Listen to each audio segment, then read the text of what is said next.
Hey everyone, it's the Elizabeth Alfano show on WCGO. I'm going to do a little bit of pre-taping like I like to do every once in a while. So thanks for your patience as I read some of the news and give you some health tips in preparation for this Sunday's show. And always a shout out to Jane Unchained, the best news network on the planet.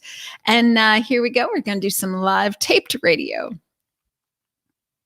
It's the Elizabeth Alfano Show right here on WCGO. If you can't belly up to 95.9 FM and 1590 AM, you can always listen to WCGO on Alexa or WCGOradio.com. If you listen to me every week, then you know I like to break down the news. So let's get into it. Edie Falco, whom I love, we know her from The Sopranos. She is saying to Governor Cuomo that a bailout of $20 million to the dairy industry in New York is a waste of money. I couldn't agree more. That's throwing good money after bad. By the way, those are our tax dollars, or at least for those of you living in New York. Meat and dairy is what has made us sick. And Edie goes on to say this: with federal funds stretched to the limit, why would the governor squander $25 million to bail out the dairy industry, which is rife with disease and cruelty?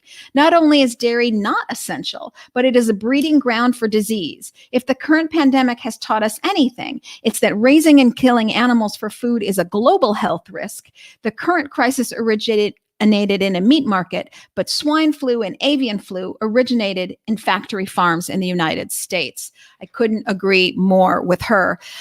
Okay, I'd also like to get to the next news. Halsa, which is an organic oat yogurt, is actually doing the opposite with dairy farms. It is helping dairy farmers grow organic oats the Scandinavian way. I love them. They have a new pilot program running with a dairy farm, and they are fantastic. So shout out to them. I'll also like to give a shout out to Chris Paul, who's a vegan basketball player. He's going to be in the upcoming Blackballed series on Quibi, and he has teamed up with Beyond Meat and KFC to donate 200 Beyond Meat fried chicken meals to the Wake Forest Baptist Medical Center. So I love him for doing that. Okay, and now that was one segment. Okay, so yes. Actually, I still need more. Gosh darn it. See, this is how tricky a radio show is. I still need to do a little bit more. Okay, I need one more sentence. Okay. Chris Paul, sorry, everybody, just give me a second here as I do my pre-taped radio show. Chris Paul, as you might remember, is one of the executive producers of the ultimate plant-based athlete flick, The Game Changers. We caught up with him on the red carpet last November in Hollywood of The Game Changers red carpet premiere. And he said that while his teammates did give him a little bit of grief when he ordered the cauliflower steak at a steak restaurant, ultimately they saw him play on the court. And when he was recovering much faster as an athlete, he was really doing his best. And as somebody who's in their 15th season and 35 years old, who's chasing after 21 and 22-year-olds, he doesn't really care if people make fun of him, because ultimately what counts is his performance on the court. And he is quite the star player, 10-time All-Star player and a MVP award winner. So give him props for his gorgeous vegan diet. And he's not so bad himself either. Okay, now I do have that segment underneath my belt. Okay, to add like more fuel to the fire, I will say that ooh, look, we're getting some banners. I'm learning a new system, and that's always interesting. So bear with me as I get that going as well. And I think, hold on. Okay.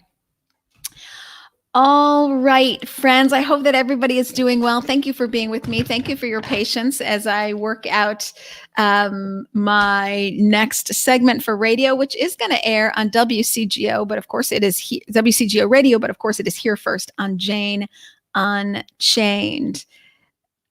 Okay, here I go.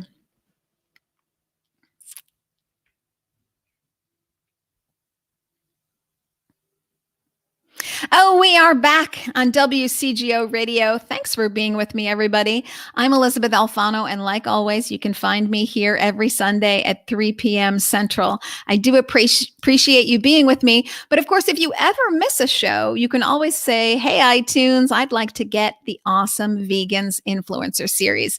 So you can find my podcast, Awesome Vegans, on iTunes and Stitcher and Google Podcast and all the other places that you might want to find your podcast, iHeartRadio. It's actually everywhere. So if you've ever missed a celebrity interview of mine, or you want more food and tips and tricks in the kitchen, then you can always go to the Awesome Vegans Influencer Series. I'll also say, kind of exciting news, I have a new show that has launched, the Plant-Based Business Hour, and that is also on Stitcher and Google Podcast and iTunes, and I'm really happy to be there. So Spotify. So if you want to catch all the business news, because as we know, plant-based foods aren't just the solution. It's also big money. So if you want to get in on some of that, then you want to know who the players are in the space. And you can always listen to my Plant-Based Business Hour podcast. Okay, but I would like to finish this show with my top 10 tips for food that every vegan should have in their pantry. And if you're not yet vegan, that's okay. You can kind of tiptoe your way in. But here are my top 10 recommendations. Okay, every kitchen should have tempeh. What the heck is tempeh? Tempeh is fermented soy. It is whole bean fermented soy. Could not be any better for you. One package of tempeh is about 50 grams of protein. So do not be telling me, where do vegans get their protein? Vegans get their protein where everyone gets their protein, and that would be plants. Spoiler alert, meat does not in and of itself have protein. Animals don't have protein. Animals get protein because they eat plants and microbes. That is what has protein. So just get rid of the middleman, since the middleman is meat, which causes meat pandemics. It's true. Meat pandemics come from meat. So tempeh is a great source of fiber and a great source of protein. Seitan. What the heck is seitan? Seitan is if you take wheat flour and you brush off all the fiber, you're going to be left with the protein in the middle. We're back to protein. You're going to be left with the protein in the middle. And that is what seitan is. And it's very chewy and it's got lots of protein. Not going to have a whole heck of a lot of fiber because you just wash that away. But it is a great food in terms of, very much like tempeh, it's a blank slate. You can make it sweet, you can make it savory, whatever you want to do to it. It is your palate to play with. So that's where spices come in, and they're so handy. So you want to make sure that you get tempeh and seitan in your kitchen, and you can find them at any grocery store. These are not like weird track downable things. They're very easy to find.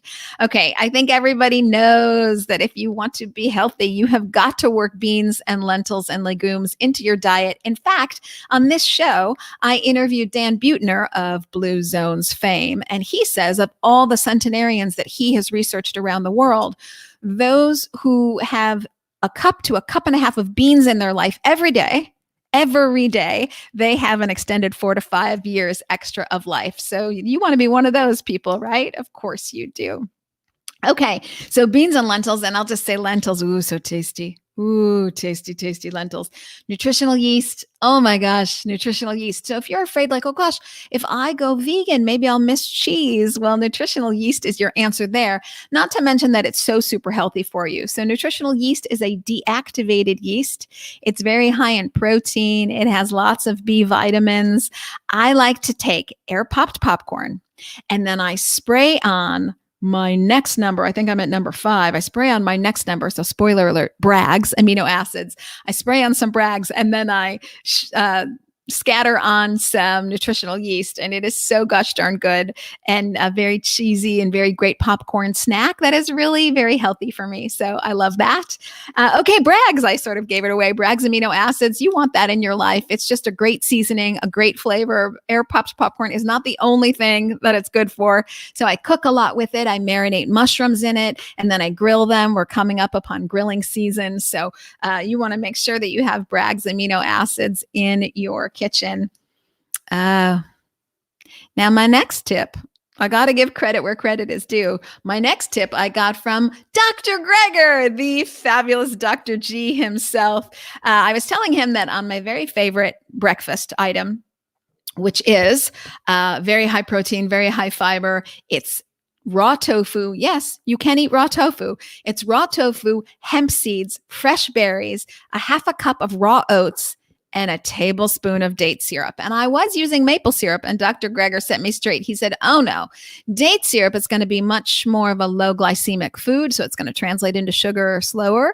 And also it has some fiber in it. It's just dates and water basically that have been stewed together. So a great baking thing, but also for me in my breakfast, because I make that power bowl that has almost 20 grams of protein, my tofu power bowl every morning. And so it's got date syrup. Again, tofu, very much like tempeh or even seitan, it's a blank slate. You could make it savory, you could make it sweet, whatever you want to do with it. So that is very fun. And you just want to, when I buy date syrup, I buy it in like huge containers. I don't, it's like a quart, a liter of date syrup. I get it on Amazon.com and I do not hold back. So hopefully you guys can get your hands on some of that as well. All right. Next on my list. Okay. I kind of gave this away too. You can see where my snack sense is. Popcorn. Popcorn is a whole food. So if you're not going to smother it with olive oil and you're not going to smother it, of course, with butter, then air popped popcorn is a great way to go. It's a whole food. It's a whole grain.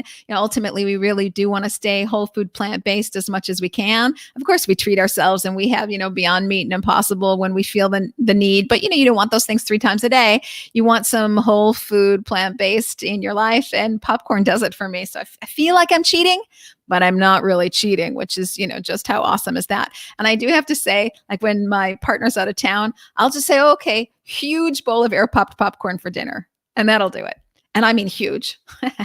Yeah. With Bragg's and nutritional yeast. So I really do like my popcorn. Okay.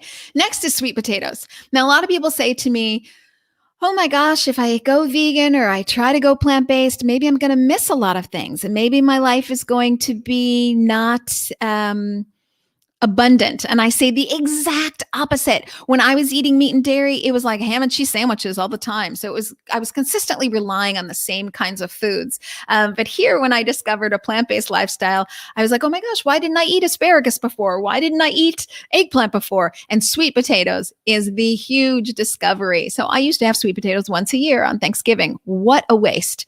So they're so incredibly good for you. This is another thing that Dan Buettner says in the Blue Zones, that if you want to be healthy, in particular, purple yams are really, really good for you, but as are the orange sweet potatoes, just your run-of-the-mill sweet potato, very good for you. So versatile. So you can barbecue them, you can spice them up with a chili pepper, you can go the taco route, and with Mexican seasoning, I like to do black bean sweet potato tacos. So I'm going to tell everybody, if you're interested in these recipes that I'm talking about, hit up ElysabethAlfano.com. You can do so much with sweet potatoes. Of course, you can add cranberries and walnuts and make a sweet potato salad that is very sweet and very good. But I really like it. Again, I'll throw out my website, ElysabethAlfano.com, because number 1 and number 2 on the list were tempeh and seitan. And I have a great tempeh recipe to make stuffed Italian peppers. It's actually the recipe I did on the fabulous Amazon Prime cooking show, New Day, New Chef, the show that really is sort of taking the world by storm, a very popular show. So that's episode 5. And then seitan, I like to do gyros. And I'm making that on a cooking show coming up as well. So these gyros and seitan recipes are really getting some good play. So you want to get yourself some of that. Okay, coming in, oh my gosh, already coming in at number 9. Tofu, because I told you it's what I have for breakfast every morning. It's raw tofu and it's just a blank slate. It's got lots of protein and it's good for you. It's a little bit more of the processed version of tempeh, which is, not processed at all. So it is a little bit processed, but really hardly at all. It's an excellent food. And I have raw tofu every morning for breakfast, which is just so fun. And that recipe also, my high protein, high fiber power bowl that I do every morning, that's also on ElysabethAlfano.com. Hit up the recipes tab and then hit on breakfast and you'll find it. Okay, so I would be horribly remiss if I didn't say you got to have whole grains in there, so you might like quinoa, or you might like brown rice, or you might like farro, or you might like bulgur wheat, or whatever your grain is. And we like to switch it up, so we like to not just rely on brown rice. We like to do other stuff. Just make sure you're getting your whole grains. And I do not want to hear, but carbohydrates. Yes, you want whole grain carbohydrates. These are good for you. These things are actually very good for you. And sometimes when we make brown rice, for example, or quinoa, whatever, we will use vegetable stock or mushroom broth. Mushroom broth is really my jam, quite frankly. We'll use mushroom broth, and you can make mushroom broth yourself. Just the next time you have mushrooms around the house, you put them in water and you boil them, and you're going to have this great broth, and it won't have the salt that a packaged mushroom broth container would have. And you can make your rice in mushroom broth, and that's going to make it very, very savory. Okay, my sort of baker's dozen, or whatever it is, my number 11 of my top 10. So my extra bonus is of course, you want to have leafy greens. Okay, so I'm just giving you the tips and tricks in the kitchen, but you're not going to avoid or not have leafy greens. You're going to get your kale and your lettuces and your broccoli and your Brussels sprouts and all your good foods. Of course, you want to have as many leafy greens as you can, but these are my top 10 tips for everything a vegan should have in their kitchen. Of course, there are probably more, but those are just the ones that I'm giving you today. Again, be sure to hit up my website, ElysabethAlfano.com, if you want more tips and tricks and recipes. And then, of course, go to iTunes for the Plant-Based Business Hour or the Awesome Vegans podcast if you ever want to get some of that. Download and subscribe. I sure do appreciate it. And otherwise, I will see you next Sunday right here on WCGO, because together we're taking back our health and the health of the planet. Oh, you guys are so incredibly patient. Thank you for letting me do a little bit of pre-taped radio. Carol says, I love tofu, but usually cooked tofu. I'll tell you, Carol, that I really like raw tofu. Works great for me. I do it every morning because in the morning, I'm not really a morning person. I'm all about let's get this party started. I got to get out of here. I got to move. I got to do other stuff. So it's been really, really fun. So I'm putting in, what were items 1 through 6? Okay, quick recap here. We're doing the Cliff Notes. Tempeh, seitan, beans and lentils, that's counts as 1. Bragg's amino acid, date syrup. That's it. That's 1 through 6. Hi, everybody. Okay, I'm sorry. I'm learning a new program today. So popcorn, yes. Oh, walrus lettuce. How nice is that? Oh, what a kind comment. Thank you, Ushi. What a nice note. Okay. Thank you, everybody. Elise Beck, I appreciate it. Esperanza, what a gorgeous name. Ushi Oat, thank you for being here. Linda Morocco, thank you for being here. I really love everyone chiming in. You're very kind to let me do a pre-tape of my Sunday radio show right here live on Jane Unchained, because Jane Unchained is so fabulous. Thank you all for watching. I hope I mentioned everyone's name. Carol Zarbano. Thank you, everyone, for being here. And I will be back tomorrow at 1 p.m. Pacific time with the Plant-Based Business Hour. Until then, everybody, stay safe. And together, we're taking back our health and the health of the planet. Thanks for all you do.